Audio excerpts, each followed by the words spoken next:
Hey friends and foes, welcome to Brushwork Podcast. My name is Stephanie Scott, and today I'm interviewing Ilana Zweschi about systems and abstractions in art. Join us in a chat about color systems, storytelling in abstraction, how she organizes her time, best practices for recently graduating students, and much more. Without further ado, here's the interview. Hi, welcome to the podcast. Today, I have Ilana Zweschi. Is that how you say your last name? Zweschi? Yes. Very good. I nailed it. Nailed it. I love your artwork, and every time I see it, I feel like a magnet to a beacon every time I'm like in a space, or I went to a hotel once and I saw your work there and I was like, oh, that's hers. That's her work. And I was introduced to your work by Dree Chapik. She invited me to her home for a studio tour, and I saw your work. It was this little like 8x10 piece. And it was in her dining room. It was on this big shelf. She had all these knickknacks and treasures from her kids and things like that around. And then I saw yours and I was like, that is a stellar piece of abstract art. I have to see it. I have to like take a closer look. You and I both make abstract work. It's very geometric. It's very lined up. It's very systematic and careful. And I think that you and I are very kindred spirits in that way with our oil paintings. It's fun. And I just had to have you on the podcast. So welcome in.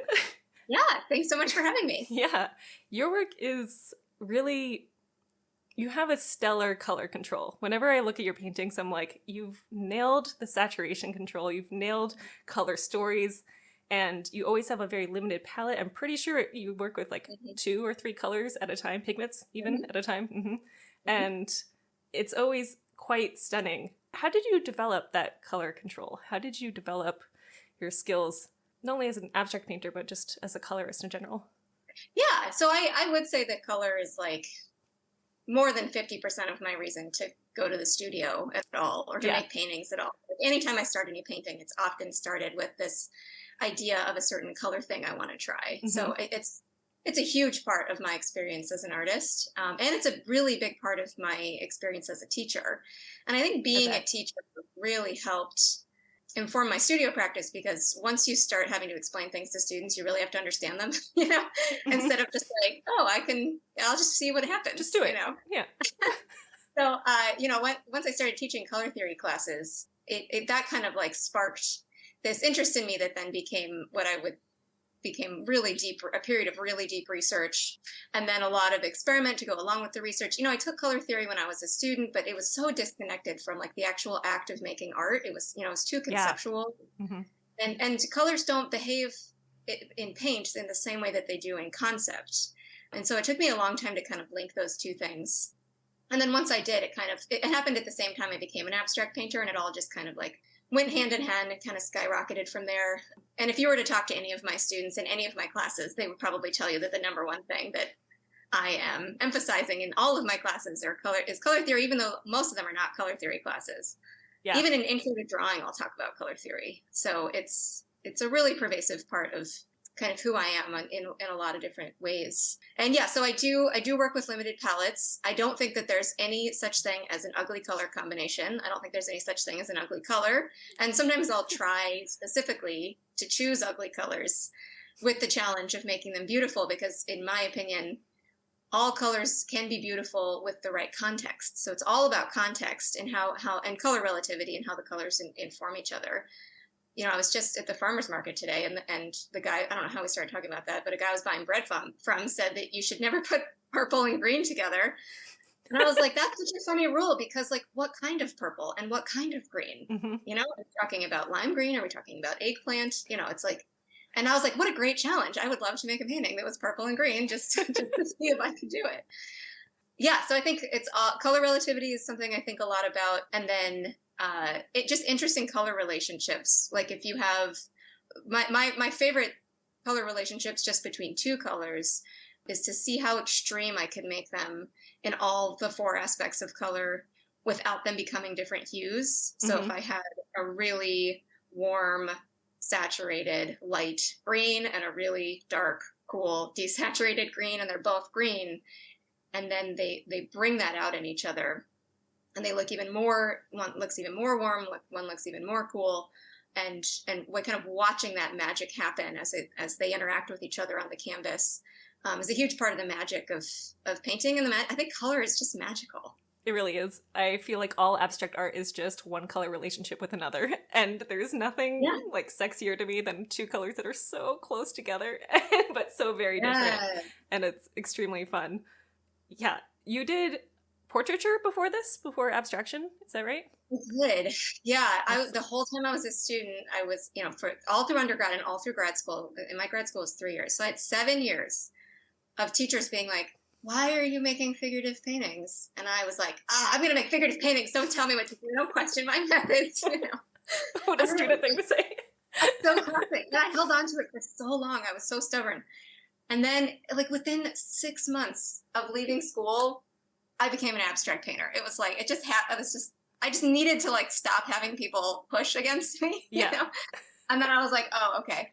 I also think it helped that when I left school, then I couldn't paint every day, and I was working every day, and I could only paint on Saturdays, and I had 5 days to think about my paintings instead of making them, and so then they became really conceptual, and so that I think leaving school had a really big impact on that big transformation that happened. But I still use the figurative background that I have, so all my paintings still start with figurative drawings underneath, and then the algorithms that I write use the drawings underneath to find shapes. And so the shapes, if I didn't have that, my shapes would all be simple geometry, because I don't know how to invent an organic shape. So it's kind of just a way to have access to organic shapes that I don't have to invent. So they're still there, but they look very different.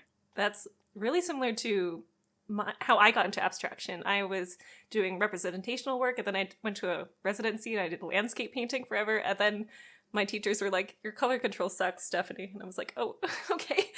And they were like, you need to go take more color theory classes. And then I did. I was like, I love abstraction. It's the best.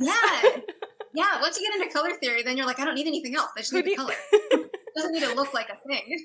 What is figurative art but abstraction? Just so precise. Yeah, it's an abstraction that has an order to it. And you can put a different order. Yeah, exactly. You just mentioned your algorithms, and I was going to get to this later, but we're going to get to it now because it's very fun. Okay. Your algorithmic created paintings are, I think, what's so mysterious and interesting to a lot of people who are new to your work, where you're just like, how did she make that? How did she come up with the colors and the placements and everything? And your algorithms, I've read about this a bit on your website, are from written text, and then you translate it into, the letter A does this, the letter B, if then that. Is that correct? Mm-hmm. Excellent. Do you choose your colors also based off an algorithm, or is it different? Yeah, so color theory and algorithms are really compatible because they're both systematic. And, a color in a lot of people's art is not systematic, but it can be. And even then, it still kind of pushes against your system, right? It can never be truly changed by a system. It's true.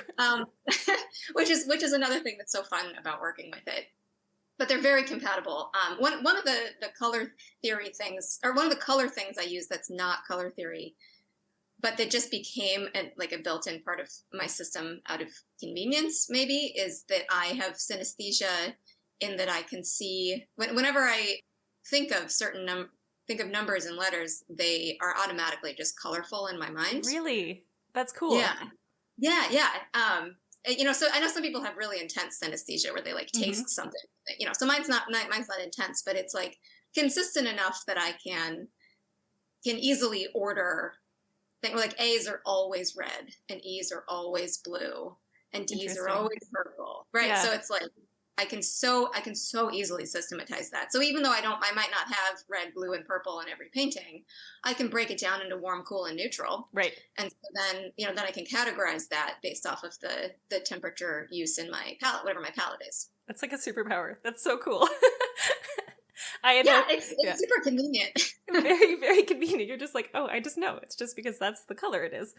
That's just what color it is. Yeah, I don't have to think about it. I had a friend when I was younger who had that with numbers, but not with letters, and every number combination, like a 2 might be chartreuse and a 3 might be black, but 23 would be those two colors combined, and it would be really interesting.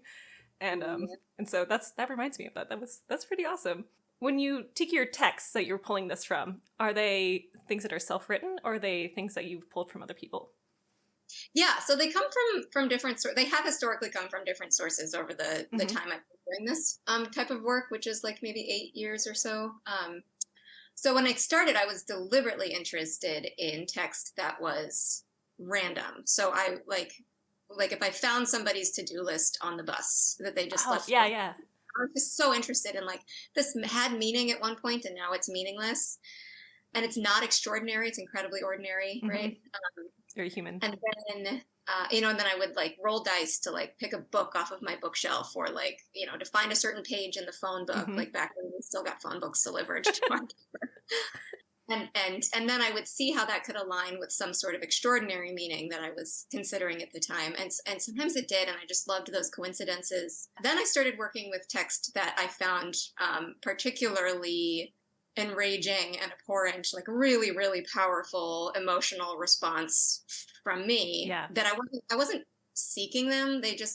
I would just encounter one and think, I have to do something about this. Like I have to do something with this.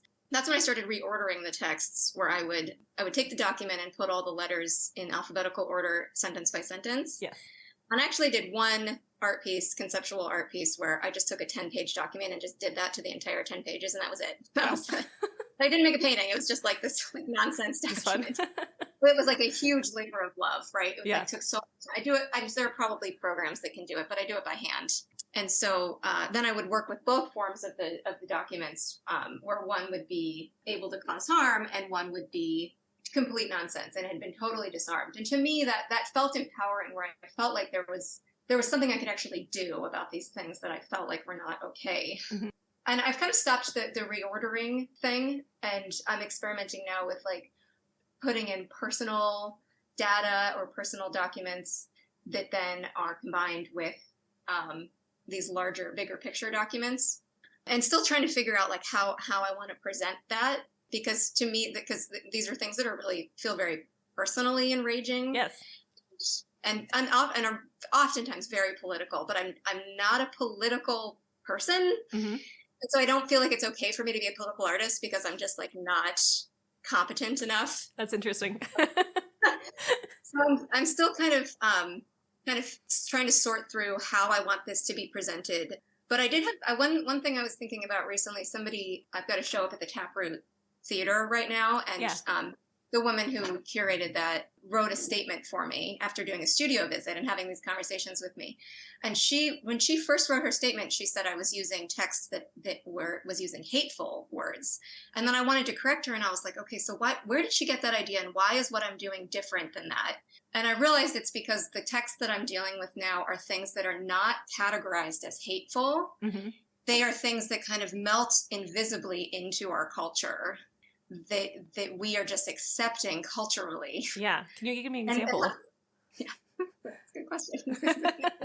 I can give you an example, but I'm still working on it. It's hard not to give an example without being political, because these are oftentimes political documents. It's true. Well, yeah. So it's if it was something that was definitely hateful, that would be too easy, right? Where we're like, we all agree this is hateful. Even the people who are saying it are probably like, yeah, I'm being hateful right now. Yes. Yeah. Like it's too easy. To me, the things that really get me are the things that we're all kind of unconsciously accepting, mm-hmm. and it mostly has to do with hierarchies and colonial hierarchies, and devaluing entire categories of lives. And one of the examples of one of the texts that I have definitely shared the origins for, where I was kind of connecting my personal story with, was where I was making paintings that were using the documents from when my babies were first born. So they mm-hmm. were preemie twins. They were very, very small. I was worried they were going to die. And it was all about them trying to gain weight, because one of them was 2.5 pounds when she was born. And so I was obsessed with how much she was eating and how much she was gaining. And she had shut down, and she seemed like she didn't have enough energy to eat and didn't have enough energy to fight for her life. And so my postpartum brain was just like going crazy with anxiety. And my husband and I were like very meticulously writing down every tiny little milliliter. We were measuring it in a measuring cup. Yeah. How much they were eating, and we were writing that down, and you can just see the anxiety in this document.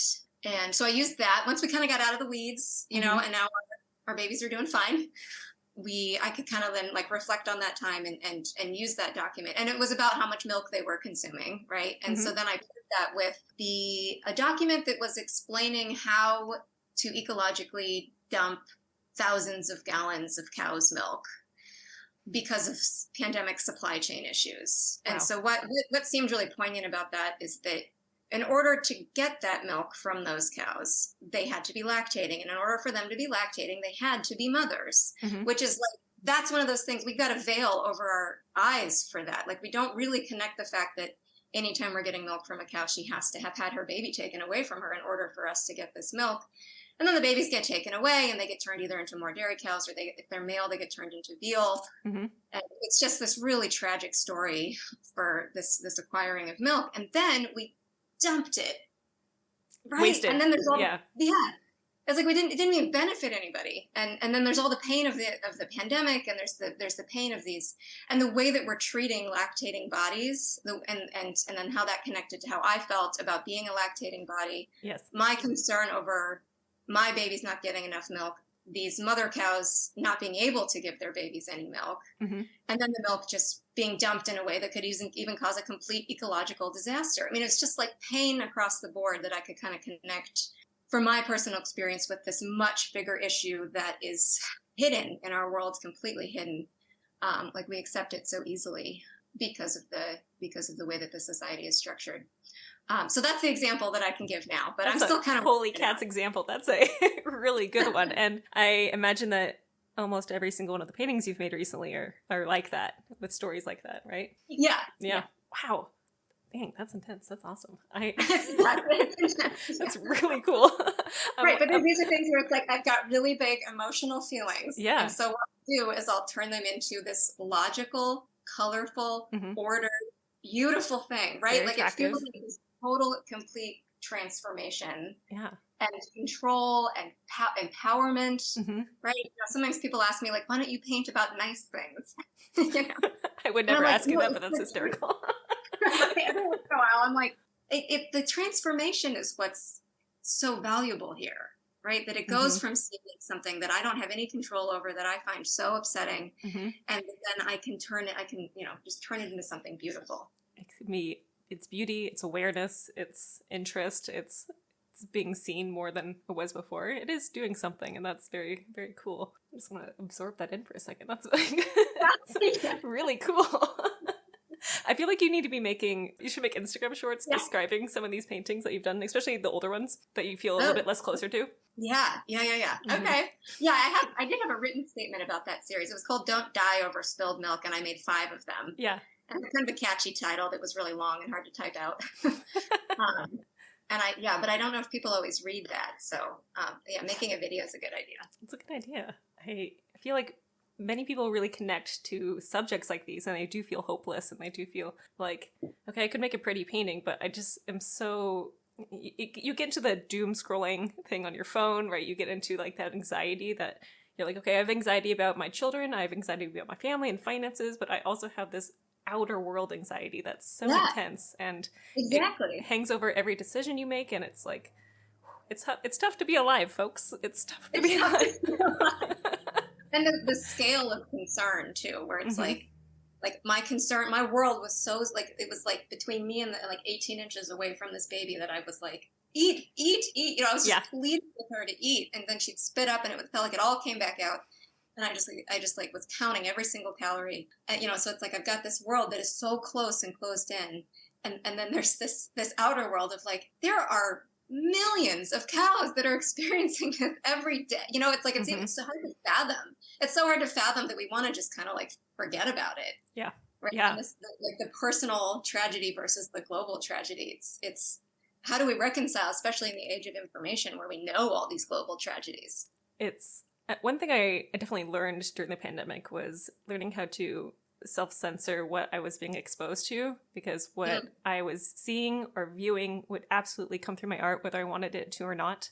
And you could tell when I was having anxious days, you could tell when a certain painting, I mean, I could tell when I looked at a painting, I was like, wow, I brought that to the studio with me. And I brought that feeling of despair or nervousness or anxious, whatever emotion that was. And learning how to be like, okay, I know that, you know, there's a limit to what do I expose myself to be informed, and what do I expose myself to keep myself able to do the work I need to do without altering it in a way that's not maybe what my commissioner wanted or whatever job I have. It's a tough balance. And I think you're Yeah. walking the line pretty well. Oh, thank you. You're doing Thank it. you. You're I doing love good. that the plan of self-censoring your information is probably one that we all need. You gotta. You have to learn how to do it. Absorb it all. Yeah. Otherwise, you're just going to give your therapist a lot of money just forever. That's a good way to think about it. It's a good one. I was going to ask, my next question was going to be, what painting have you done that's been most like a self-portrait to yourself? Have you ever done a painting about your own like diary entries if you are a journalist or whatever? Have you ever done anything like that where it's like, these are only from Ilana's thoughts and Ilana's words? That's a really good question. I think that the one I described about the milk is the only one where I was kind of vulnerable Yes. in the paint. You know, like that's why it's also the one that I feel comfortable talking about. I mean, I'm uncomfortable because I'm vulnerable. Right. But I feel comfortable because it's my story, Mm-hmm. right? Like I'm allowed to have ownership over that story. And it's my experience, and I've mostly been having more distance than that. Of it's not my personal story, and so I mean I do find it a lot harder to talk about, right? Like I kind of feel like I need to like take a deep breath before I can share that. But every time I say it, it gets easier. Mm-hmm. So yeah, I think that's the only one I've been able to feel was very personal. But I think I'm going to keep doing that. I think that's going to be the trajectory that I'm going on. I feel like as a professional artist, people really connect to the stories, right? And especially when you're trying to sell your work, and it's abstraction, which is hard to read versus like a face on a canvas. If you have a story, you have a sentiment, which makes people connect to it, which, you know, might make them want to purchase said work. I think you should do a self-portrait sometime. I think you should do it. I think that would be different. Yeah, I know. Now I want to hear how you fit that into your own work. Sure. Yeah, can you give me a quick version of it? Okay, so a story from my work. This painting behind me, this one right here, Mm-hmm. that's called The Tower. And I love tarot cards. Are you familiar with those? Mm-hmm. So I love the card The Tower, which is, if you're unfamiliar with this, listeners, it's a card of doom, basically. On the card, you have a castle, and it's being struck by lightning, and everyone's falling off of it and dying, and like it's just like dark skies. Nothing looks good about this. So when you have a question like, how's my relationship going? And you pull the doom card, you're like, or the tower, you're like, okay. It's really tough, right? So I wanted to take a feeling of like that, where you're just like, okay, this is darkness, it's not fun. And I took a all gold background, that's gold leaf on the background there, and I wanted to take the flip side of the meaning, which is that change can be good and change can be uncomfortable. And if you want to grow as a person, you have to break everything that matters to you. And here we have a gold lightning background, and it has a perfect symmetry of a diamond, and the diamond is changing colors in a clockwork fashion, and it just has that symbolism, which is kind of fun. And that's how I take my abstraction work, and I create stories around it and themes, and I try to pull the colors with the emotions, and I try to have a little bit of, you know, realism symbolism. You can see lightning strikes going through here, but also have it be so vague that you're like, what's happening? And right, where somebody else could find their own story in there. Exactly. And on this one in particular, it's like a little bit offset on the sides, so it never seems like it's perfectly hung straight. And listeners, I'll put a link to this piece in the show notes for you. But it's it's a little bit unsettling, but also it's, you know, it's gold, so it's really shiny and pretty and interesting. So that's how I think of it. So the entire background is gold leaf. Mm-hmm. Then you're painting on gold leaf. Yeah. With acrylic? Oil. Or with oil? How is that material experience? I've never done that before. Gold leaf is, let's get granular on techniques.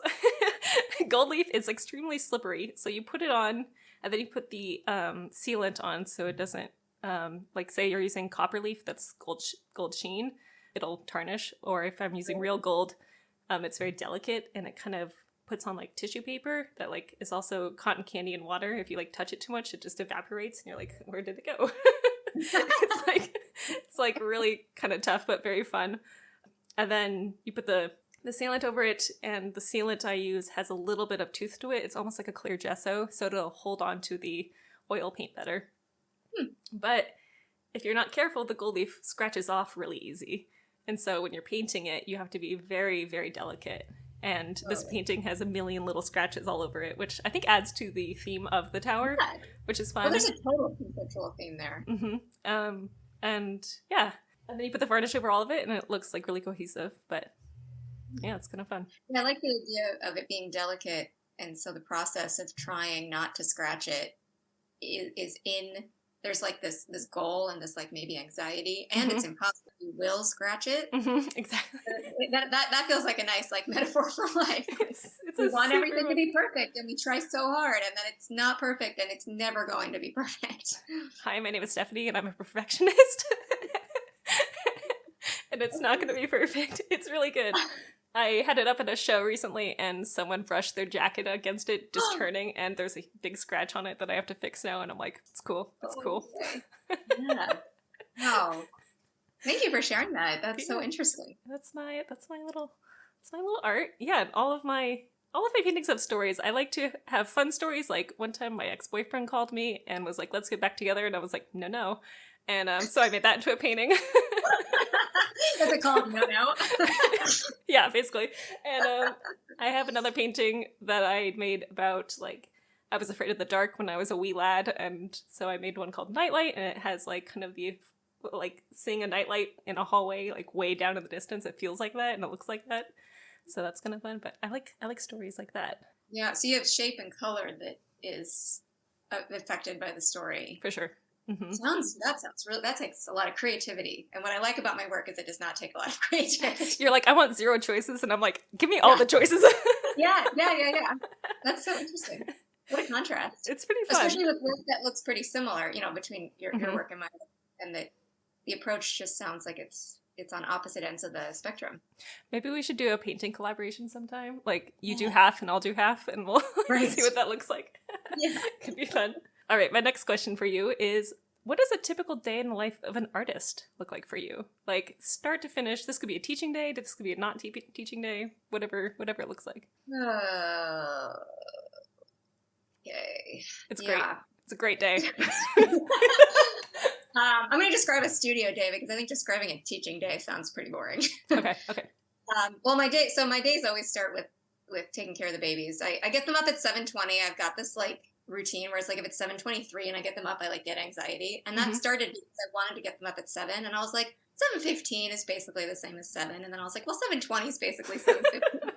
But if I go any later, that's 7:30, right? Yeah. And it's like now I'm too far away from 7, so that's why 7:20 is like my cutoff. So I have to, if I want to do yoga or meditation, I have to do it before they get up. So I'll get up at like 6 and I'll do that, and then I'll get them up. And I take care of them until 8:30, which is tough because I have to leave at 8:45. Oh. And so getting out of the house is an absolute debacle. Every time I do it, I can't believe that I pulled it off.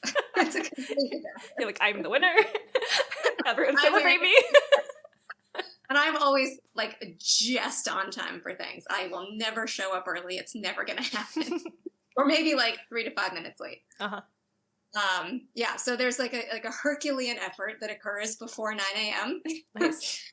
And then in my studio, the first thing I'll do is make tea because I find tea very comforting. I'll even drink it in the summer. So I kind of have a big thermos of it that I just drink all day. I don't even care what kind, caffeine, no caffeine, I don't care. Yeah, and then I'll usually mix paint for a while as a way to kind of warm up. And a lot of times it's for the painting that I'm working on. I reset my palette every time I start my painting day, so I always have to mix before I start. But sometimes I'll mix just to like find new palettes for the next painting. And then the other thing I like to do when I first get to my studio is put in my headphones and I listen to a book on an audiobook. Oh, fun.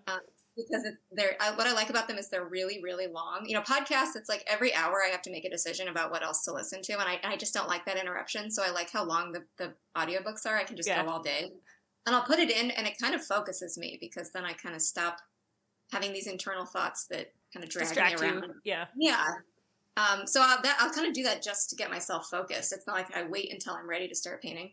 Yeah, and then usually, the algorithm writing that I do takes maybe an hour at the beginning of every painting, and so mostly what I'm doing is this like repetitive wrist motion of these either horizontal or vertical marks that occasionally then get these like weird loops to them, but they're following this path that has already been laid out to me. So then it's like it's very settled and very quiet and very relaxed. and I'll go in the middle of the day, I'll go walk to Starbucks, and that's my like I wake up because I'm outside, and then I get a little coffee, and then I can kind of go strong for the second half of the day. And it's a real 9 to 5 kind of routine. And then as soon as I get home, it's like smash right into babyhood again. You know, they're like crazy wild toddlers who are also going through separation anxiety. So I can't like go into the bathroom without it being like a big thing. And then I have to bring them, and then they like pull everything around because it's not baby proofed. And and I'm like running after them, and then they go down around 7:20, and then I take a shower, and then it's like 8 p.m. and then it's like then I crash. And you're exhausted. Yeah. Full on. There's no time to think unless I'm out of the house. So it's like I've got this 9 to 5 like special shell of a time of like any adult thoughts that can occur in my head need to happen at that time. Where I used to be able to just think whenever I wanted. Right. So it's like I get somewhere and I'm like fast on it, like just diving right into like any planning, and I like make things happen really fast. And so I guess there's something to be said about the focus of that. That structure is great. And did you have a studio outside of your home or apartment, wherever, before your children were born, or is that recent? Yes. Okay. Yeah. When I first moved to Seattle, I had my apartment in my living room, or my apartment. Studio. I had my studio in the living room. And then, for 3 years, which is good to know that I can do it, but I don't ever want to do it again. And so then the only other time I've painted at home was during the pandemic when things were shut down and weird.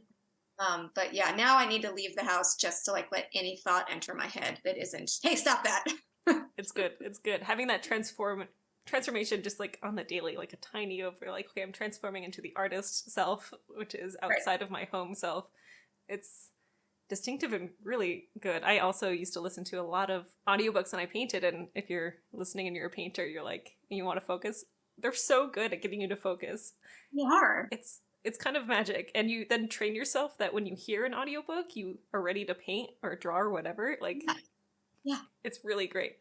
But highly recommend. You think you'd be distracted by the story, but that doesn't happen. But maybe it's because I'm not listening to anything too interesting, you know? It's most excellent. I know I do live streaming on Twitch, and so I no longer listen to audiobooks while I paint because I'm live and I'm listening to people, and that's like also a great accountability thing for focus and paying attention is someone else is watching you work, so you must work. You're not going to mess around on your phone. You're just going to paint because someone's watching you. Oh my God. But then it takes it out of being an internal, painting just, it's like I go so inside of myself. It's not for everyone, that's for sure. Yeah, and anytime I'm even like trying to take like a short video on my phone that I'll post later, it's like I have to it's a huge struggle to like get out of the walls of my own brain and remember the external. Yeah, so that's really impressive. You can do that. Do you do it every time you paint? I now paint almost exclusively on stream, which is wild. And people can talk to you and say like, I like that color. Try a different color. Exactly. I hear less about art critiques and I hear more about people's relationships. I feel like a bartender. People like come watch me paint and then they're like, can I tell you about my problems? And I'm like, great, let's go. And they're strangers? They're strangers at first, but now I have these like regulars and they come by and they just like hang out, and sometimes they'll draw with me if they're artists, or they'll be like, okay, I'm just gonna clean while you're painting, and I'm like, great. Whoa. Have you ever heard of the term? Yeah, have you heard the term body doubling? No. It's when you are working on something, like say you're at a cafe and you're like working on something written and you have another person there who's also working on something written, you're going to be more motivated to stay focused and on task. And being live streaming is kind of similar. If someone sees someone working, you're going to be more inclined to work, even if you're not in the same room, which is kind of cool. Yeah, that's very true. And actually, I can feel that for myself. And so I don't let my students wear their headphones when I'm teaching, which it's increasingly becoming harder and harder to get them not to do. Because now with the little AirPods, like we're used to just having them in all the time, which wasn't the case when I first started teaching. But it's like, if you have your headphones in, then you're like not connected to that energy. I feel like we get this energy, this like painting energy or this writing energy from the people around you that you can grow from and feed off of, that is going to make you better. So take advantage of it. Take advantage of it. When I was in art school and like working in the studio with other people, I also went to Cornish, which is where you teach, which is kind of funny. And when I was in school there, working with other artists around, you'd be like, there's another artist in the studio next door. Like that was incredible. And then I left school and I was by myself and I was like, I'm all by myself. I don't know what to make. There's no one to ask. And it's quite abrupt. It's quite abrupt. Yeah, I know. I was not prepared for that when I was a student, which was like that built-in community you have in school. Because you have it your entire life. Like 5 years old, you go to kindergarten, and then it's like from then on, you've got it. And so and the constant feedback from teachers, and it's just like, everybody's doing the same thing you're doing. And then you leave and you have to get a job, and then the people at the job are not doing the thing that you're doing. And they don't care. Yeah. Like all of a sudden I'm not surrounded by painters or whatever. So, it's something that we have to then find a way to cultivate for ourselves later, which it sounds like you've figured that out. Twitch helped with that. Twitch helped with loneliness. Twitch is where I stream artwork. And during the pandemic, it like really came to a head, the loneliness of being in the studio by yourself. Like some of it's like being alone, which is good, but some of it's loneliness. And I think that's, maybe I'll dive into that on another topic or another day on the podcast, but it's knowing the difference and being able to feel yourself alone and introspective and studying and like really like getting into it. But lonely is different, and the pandemic definitely exacerbated that for I think a lot of people, just being in your apartment by yourself or with your one roommate who you can't see, and that was a big deal. So having the opportunities to have community again is like, yeah, great, let's go, keep it up, don't put your earbuds in. Yeah. But do you paint every day, or you have studio, full-time artist, I guess is my question. I'm a full-time artist. I paint 4 days a week. That's a lot of time alone. It's a lot lot of time alone. I don't feel that unless I'm like over the summer or something. It's true. You also have babies, so that helps. You're never alone. I've got the opposite problem. Okay, I have just a couple more questions for you. I mean, I feel like I could talk to you for actual hours about things. I know. But I'm going to keep it succinct. So let's continue with the school subject. Can you tell me more about your position at Cornish, which is where you've been teaching for 5, maybe 6 years now? 7 years. 7 years, yeah. I've been there for 9. I've been teaching for 7. That's very cool. What do you specifically teach at Cornish? Yeah, teach drawing and painting. Mostly I'm teaching the intro classes. And so the students, sometimes I'm like the first teacher they get in that subject. So intro to drawing and painting, and every once in a while I get to teach a color theory course. I would love to increase the frequency of that. But one of the really great things I've been able to do at Cornish is the intermediate painting classes have different themes to them. So it's not just like general intermediate painting. There are 4 themes, and so you can take it 4 times, and every time it's different. You learn something different. That's awesome. And I was able to design one of the themes, which is systems painting. Oh my gosh, cool. Yeah, I love teaching that class. It just ended I teach it every 2 years, so it's not that frequent. So I just taught it again. It just ended last week. And what a trip it is to design a course off of your specific studio practice, which is a real privilege that I'm thankful for. That's awesome. Is that your favorite thing to teach, or do you prefer the color theory classes? That's a good question. I do really like teaching that. But it is a tough rival for intro to painting. I love teaching intro to painting. There's just like that class is really like, you can really like hone in on good studio practices and like a steep learning curve. Like you come in and you're like, I don't know anything about painting, or I've been painting for years, but I've never taken a formal class, or, it's like whatever people are coming, it's like you can really kind of whip yourself into shape so fast. You can't believe how much progress you can make. Where when you start to get into the intermediate, it's like, you just kind of figure it out, like do what you want. Like, what do you want to do? It's a lot more nebulous and it's like I feel like it can be kind of a trudge at times, which is really the true studio practice. But intro is just like so clear what your goals are that it can be so satisfying and so exciting. Tough rival, but it's really good to have those skills and to have that foundation that is so succinct, and it sets you up for really well done long-term painting practices and drawing practices. What is one piece of advice you would suggest to an artist who wants to be a professional but isn't quite there yet? Oh my God, I have so much advice. I've spent so much time thinking about this because it was such a struggle for me, and because the idea I had about what being a professional artist would be when I was in grad school was just so different. Yeah. I felt blindsided by it. I was like, I wish I could just go back and like talk to 2014 me and be like, listen, here's what you need to know. So if I could boil it down to two things, one I did not struggle with, but the other one I really did. But the first one, a lot of people struggle with, is that you have to keep making art.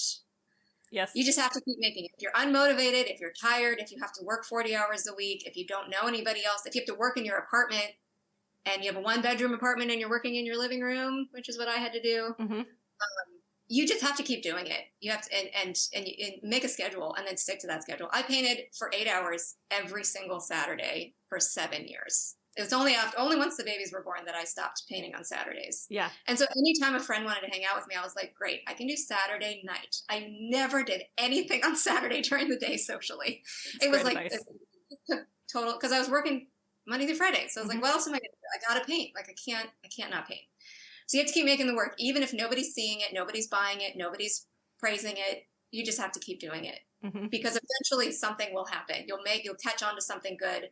People will start to respect what you're doing because they can see how motivated you are to keep doing it. You have to invest in yourself, and then other people will kind of catch on to that. That's true. So that's the first piece of advice. Second piece of advice is that you need community. And this was the thing I didn't really understand, which is that I thought if I made really good work, and I really put I applied to things and I was like studious, right? A student, right? Like I knew how to be a student, that would get me somewhere. And that is not how you get anywhere. It actually doesn't really matter what your work looks like. Because there's a world for anything, right? It's like, graffiti art or things we might see as like low or crafty art. Like there's a world for that where it's elevated or like really high art. Like, it's like there's a place for everything. And so it doesn't really matter what you're making. What you need is a community of like-minded makers. And so you have to find them and then you have to invest in them by going to their openings. And, if you're interested in being a part of a gallery scene, you have to go to all their openings and you have to become familiar with their programming and you invite people to be on your podcast and our podcast. Like, I feel like you're really good at this. Oh, thank you. Like being active on, social media and just being around and being friendly and really investing in the community, like spending time going to openings or starting your own gallery in your garage. Like those things will pay off for you professionally. I mean, they'll pay off for you spiritually because you are a part of a community, which everybody needs. Yes. But if your goal is purely professional, that would be my number one piece of advice. Those are great pieces of advice. I learned maybe even just 2 years ago that if you're in a major city that has like a first Thursday art walk, you should go every single month, no matter what, rain or shine, because the same people show up to these things every time. Yep. And that's how you meet people, and that's how you become familiar, and that's how you make connections. Show up. Yeah, it's excellent advice. Yeah, and you can see that as studio time, where you're like, I'd rather be in my studio. It's artwork. Painting. That was always my thing. It was like, I don't want to do anything that isn't painting. It's like, you have to see that as your studio practice. Yeah. Yeah, artwork is not just painting or creating the actual craft. It is all of the other things encompassed, and it takes a while to learn it. It does. Yeah. I would say, though, if there was a resource that anybody was interested in, the book called Art/Work, I feel like lays this all out very clearly. Have you read that one? I have read that one. I've used it for my art book club. It is absolutely good. Oh, art book club. Yeah. Start an art book club. Start an art book club. It's so good. Do you have anything coming up in the future that you want to talk about? Do you have any shows coming up or projects that you're doing? Well, I've got a show scheduled at Lynn Hodges Gallery next July, so... Excellent. Now that I'm almost a year away, I got to really start cracking on it. So there's that. And I've been working really hard to try to get the next public art thing on my schedule. I haven't quite made it through the full stages of getting onto a plan of one, but those are my goals for the future, is to do some more big scale public artworks. Heck yeah, that's awesome. I saw a little free library bookshelf in the airport the other day, and I was like, hey, yeah. That's Ilana. I still haven't been able to see it in person yet, but it's very cute. I hear it's around. It was well stocked with actually good books, and I was impressed. I feel like normally when I look at little free libraries, it's just books that nobody wants, and I'm like, right. But this one was good. I think the airport is the perfect place for a little free library, because everybody's reading, and then you read it, and you're like, I don't want to carry this book around with me anymore. If you're in SeaTac, it's in there. Yeah. Go see it. Yeah. Where can people find you online? Yeah, so I am on Instagram, and my handle is just my name, so at Ilana Zweschi.